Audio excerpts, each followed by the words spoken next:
The Count of Monte Cristo. Chapter 29. The House of Morel and Son. Anyone who had quitted Marseilles a few years previously, well acquainted with the interior of Morel's warehouse, and had returned at this date, would have found a great change. Instead of that air of life, of comfort, and of happiness that permeates a flourishing and prosperous business establishment, instead of merry faces at the windows, busy clerks hurrying to and fro in the long corridors, instead of the court filled with bales of goods, re-echoing with the cries and the jokes of porters, one would have immediately perceived all aspect of sadness and gloom. Out of all the numerous clerks that used to fill the deserted corridor and the empty office, but two remained. One was a young man of 3 or 24, who was in love with M. Morel's daughter, and had remained with him in spite of the efforts of his friends to induce him to withdraw.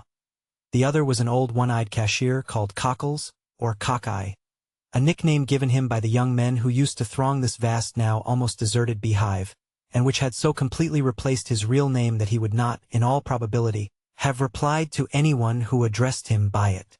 Cockles remained in M. Morel's service, and a most singular change had taken place in his position. He had at the same time risen to the rank of cashier, and sunk to the rank of a servant. He was, however, the same Cockles, good, patient, devoted, but inflexible on the subject of arithmetic, the only point on which he would have stood firm against the world, even against M. Morel, and strong in the multiplication table which he had at his fingers' ends, no matter what scheme or what trap was laid to catch him. In the midst of the disasters that befell the house, Cockles was the only one unmoved. But this did not arise from a want of affection. On the contrary, from a firm conviction. Like the rats that one by one forsake the doomed ship even before the vessel weighs anchor, so all the numerous clerks had by degrees deserted the office and the warehouse. Cockles had seen them go without thinking of inquiring the cause of their departure.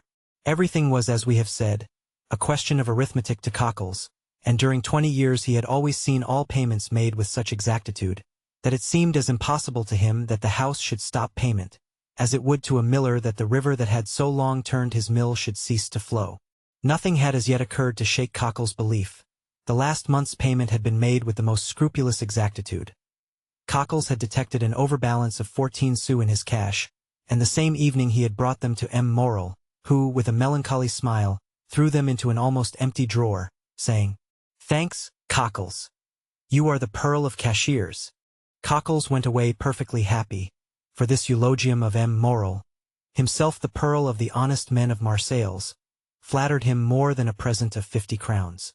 But since the end of the month M. Morel had passed many an anxious hour.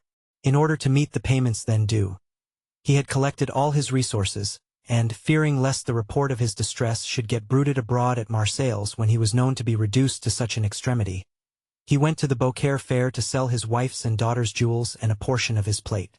By this means the end of the month was past, but his resources were now exhausted.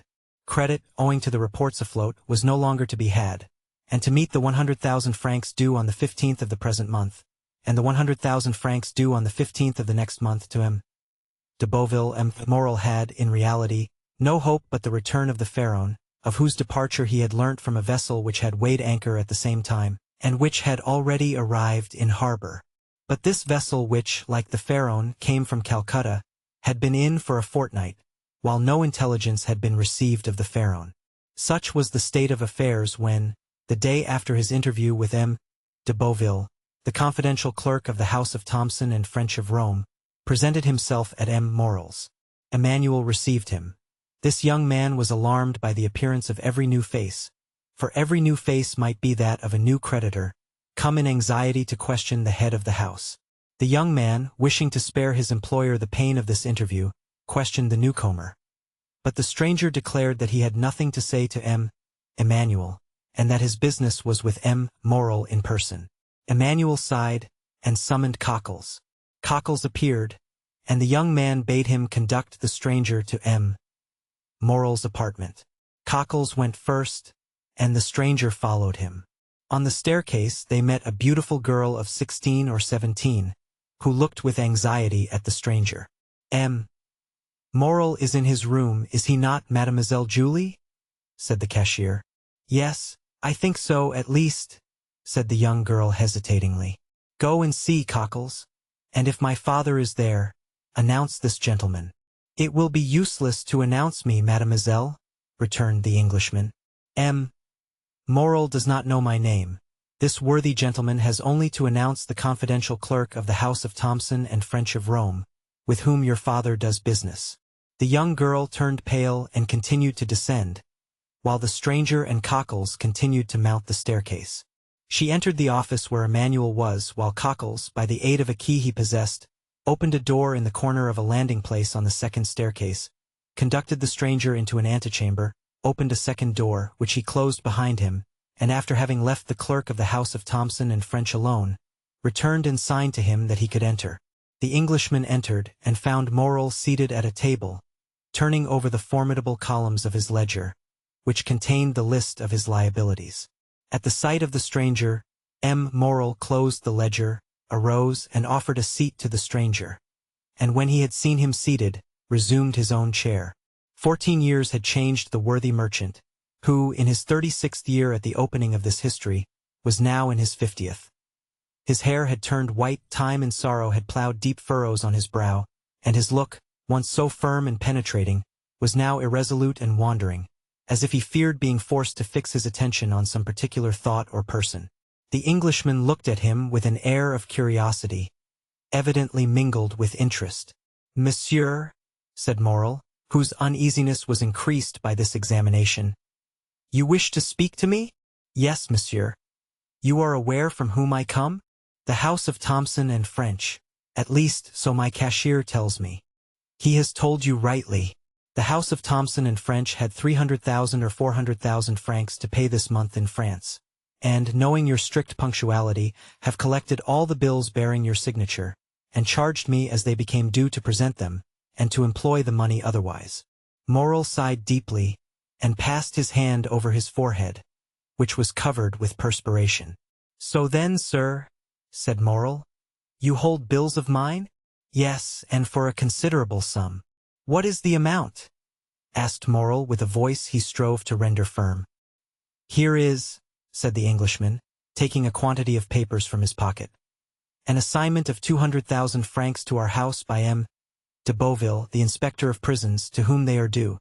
You acknowledge, of course, that you owe this sum to him?" "Yes. He placed the money in my hands at 4.5% nearly 5 years ago." "When are you to pay?" "Half the 15th of this month, half the 15th of next." "Just so. And now here are 32,500 francs payable shortly. They are all signed by you and assigned to our house by the holders." "I recognize them," said Morel, whose face was suffused, as he thought that, for the first time in his life, he would be unable to honor his own signature. "Is this all?" "No, I have for the end of the month these bills which have been assigned to us by the house of Pascal, and the house of Wilde and Turner of Marseilles, amounting to nearly 55,000 francs. In all, 287,500 francs. It is impossible to describe what Morel suffered during this enumeration. 287,500 francs, repeated he. "Yes, sir," replied the Englishman. "I will not," continued he after a moment's silence, "conceal from you that while your probity and exactitude up to this moment are universally acknowledged, yet the report is current in Marseilles that you are not able to meet your liabilities." At this almost brutal speech Morel turned deathly pale. "Sir," said he, "up to this time, and it is now more than 24 years since I received the direction of this house from my father, who had himself conducted it for 35 years, never has anything bearing the signature of Morel and Son been dishonored." "I know that," replied the Englishman, "but as a man of honor should answer another, tell me fairly, shall you pay these with the same punctuality?" Morel shuddered, and looked at the man, who spoke with more assurance than he had hitherto shown. "To questions frankly put," said he, "a straightforward answer should be given. Yes, I shall pay, if, as I hope, my vessel arrives safely. For its arrival will again procure me the credit which the numerous accidents, of which I have been the victim, have deprived me. But if the Pharaon should be lost and this last resource be gone—" The poor man's eyes filled with tears. "Well," said the other, "if this last resource fail you?" "Well," returned Morel, "it is a cruel thing to be forced to say, but already used to misfortune, I must habituate myself to shame. I fear I shall be forced to suspend payment. Have you no friends who could assist you? Moral smiled mournfully. In business, sir, said he. One has no friends, only correspondents. It is true, murmured the Englishman. Then you have but one hope. But one. The last. The last. So that, if this fail, I am ruined, completely ruined. As I was on my way here, a vessel was coming into port. I know it, sir. A young man, who still adheres to my fallen fortunes, passes a part of his time in a belvedere at the top of the house, in hopes of being the first to announce good news to me. He has informed me of the arrival of this ship. And it is not yours? No, she is a Bordeaux vessel, La Gironde. She comes from India also, but she is not mine. Perhaps she has spoken to the Pharaoh, and brings you some tidings of her? Shall I tell you plainly one thing, sir? I dread almost as much to receive any tidings of my vessel as to remain in doubt. Uncertainty is still hope. Then in a low voice Moral added, This delay is not natural. The Pharaoh left Calcutta the 5th of February. She ought to have been here a month ago. What is that? Said the Englishman. What is the meaning of that noise? Oh, my God! Cried Moral, turning pale. What is it? A loud noise was heard on the stairs of people moving hastily, and half-stifled sobs. Moral rose and advanced to the door. But his strength failed him, and he sank into a chair. The two men remained opposite one another, Moral trembling in every limb, the stranger gazing at him with an air of profound pity. The noise had ceased, but it seemed that Moral expected something. Something had occasioned the noise, and something must follow. The stranger fancied he heard footsteps on the stairs, and that the footsteps, which were those of several persons, stopped at the door. A key was inserted in the lock of the first door, and the creaking of hinges was audible. There are only two persons who have the key to that door, murmured Moral. Cockles and Julie. At this instant the second door opened, and the young girl, her eyes bathed with tears, appeared. Moral rose tremblingly, supporting himself by the arm of the chair. He would have spoken, but his voice failed him. "Oh, father," said she, clasping her hands. "Forgive your child for being the bearer of evil tidings." Moral again changed color. Julie threw herself into his arms. "Oh, father, father," murmured she. "Courage! The Pharaoh has gone down, then?" said Moral in a hoarse voice. The young girl did not speak, but she made an affirmative sign with her head as she lay on her father's breast. "And the crew?" asked Moral. "Saved," said the girl.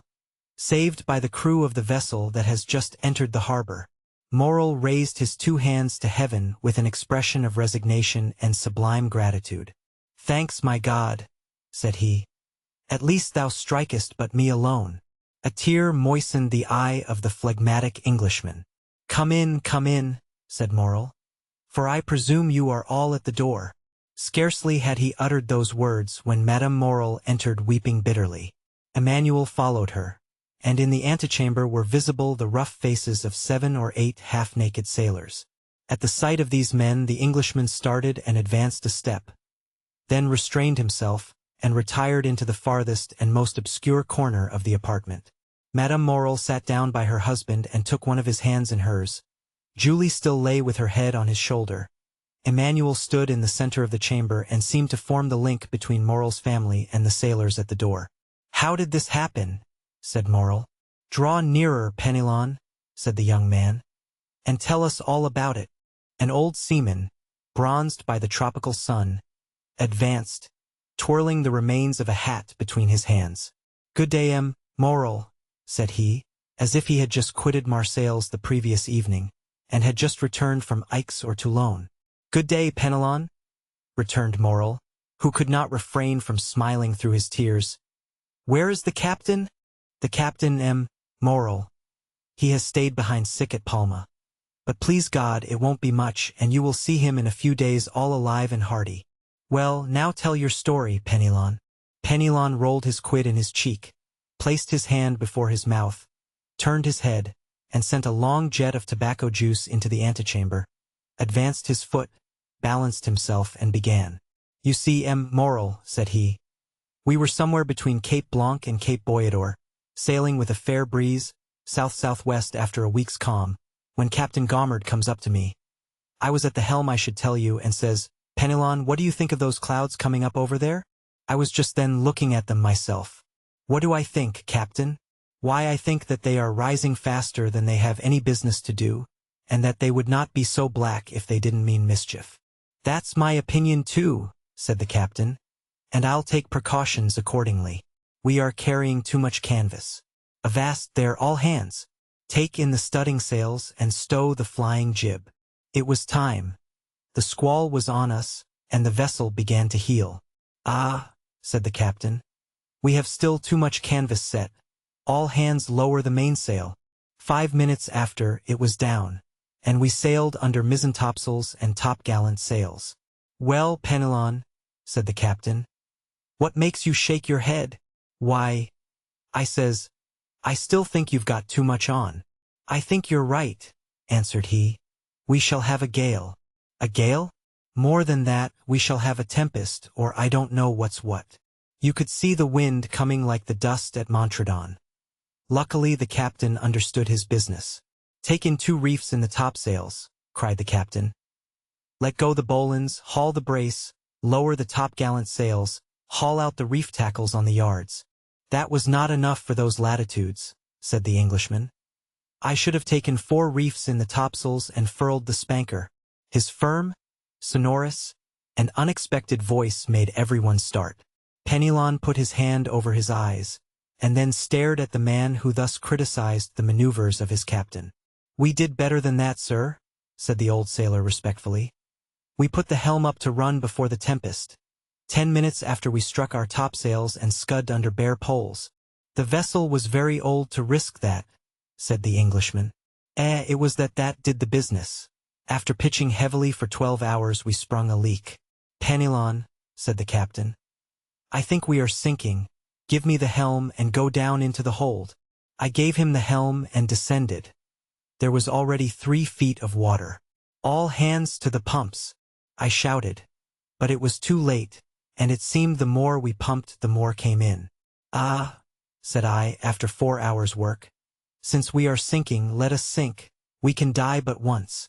Is that the example you set, Penelon? Cries the captain. Very well, wait a minute. He went into his cabin and came back with a brace of pistols. I will blow the brains out of the first man who leaves the pump, said he. Well done, said the Englishman. There's nothing gives you so much courage as good reasons, continued the sailor. And during that time the wind had abated and the sea gone down, but the water kept rising. Not much, only 2 inches an hour, but still it rose. 2 inches an hour does not seem much, but in 12 hours that makes 2 feet, and 3 we had before, that makes 5. Come, said the captain.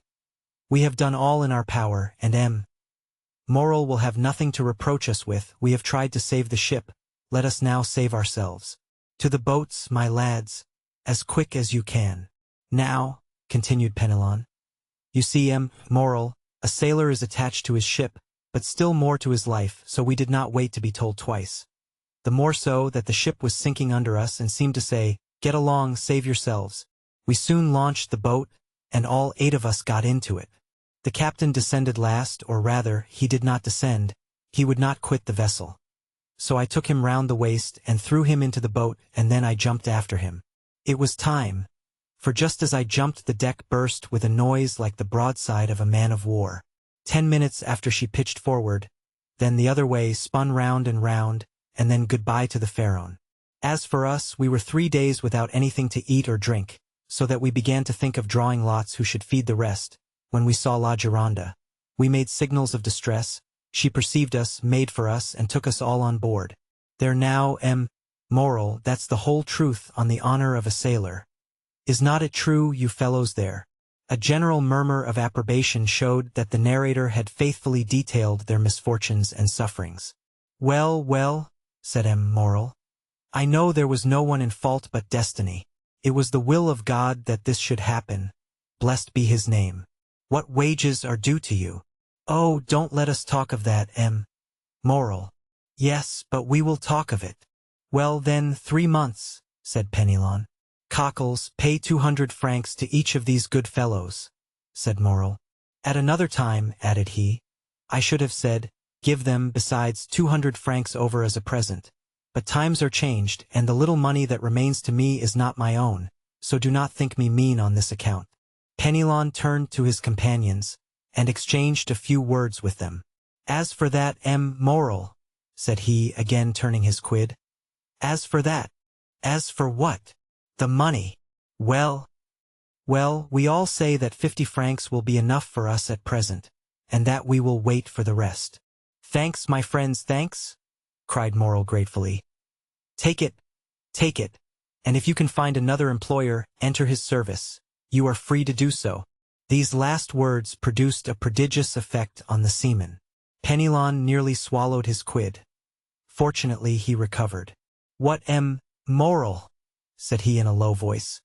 You send us away. You are then angry with us. No, said Morel.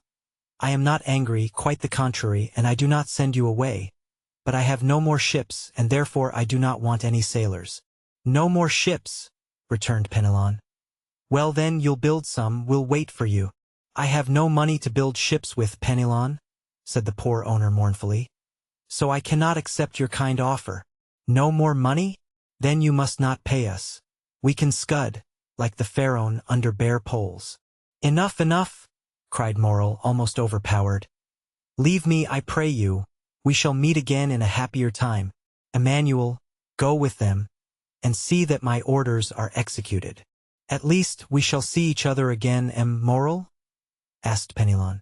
Yes, I hope so, at least. Now go. He made a sign to Cockles, who went first. The seaman followed him, and Emmanuel brought up the rear. Now, said the owner to his wife and daughter, leave me. I wish to speak with this gentleman. And he glanced towards the clerk of Thomson and French, who had remained motionless in the corner during this scene, in which he had taken no part, except the few words we have mentioned. The two women looked at this person whose presence they had entirely forgotten, and retired. But, as she left the apartment, Julie gave the stranger a supplicating glance, to which he replied by a smile that an indifferent spectator would have been surprised to see on his stern features. The two men were left alone. Well, sir, said Morel, sinking into a chair. You have heard all, and I have nothing further to tell you. I see, returned the Englishman, that a fresh and unmerited misfortune has overwhelmed you, and this only increases my desire to serve you. Oh, sir, cried Morel. Let me see, continued the stranger. I am one of your largest creditors. Your bills, at least, are the first that will fall due. Do you wish for time to pay? A delay would save my honor, and consequently my life. How long a delay do you wish for? Morel reflected. 2 months, said he. I will give you 3, replied the stranger. But, asked Morel, will the house of Thomson and French consent? Oh, I take everything on myself. Today is the 5th of June. Yes. Well, renew these bills up to the 5th of September. And on the 5th of September at 11 o'clock, the hand of the clock pointed to 11, I shall come to receive the money. I shall expect you, returned Morel, and I will pay you or I shall be dead. These last words were uttered in so low a tone that the stranger could not hear them. The bills were renewed, the old ones destroyed, and the poor shipowner found himself with 3 months before him to collect his resources. The Englishman received his thanks with the phlegm peculiar to his nation, and Morel, overwhelming him with grateful blessings, conducted him to the staircase. The stranger met Julie on the stairs. She pretended to be descending, but in reality she was waiting for him. Oh, sir, said she, clasping her hands. Mademoiselle, said the stranger, one day you will receive a letter signed Sinbad the Sailor. Do exactly what the letter bids you, however strange it may appear. Yes, sir, returned Julie. Do you promise? I swear to you I will. It is well. Adieu, mademoiselle. Continue to be the good, sweet girl you are at present, and I have great hopes that heaven will reward you by giving you Emmanuel for a husband. Julie uttered a faint cry, blushed like a rose, and leaned against the baluster. The stranger waved his hand, and continued to descend. In the court he found Penelon, who, with a rouleau of 100 francs in either hand, seemed unable to make up his mind to retain them. "Come with me, my friend," said the Englishman. "I wish to speak to you."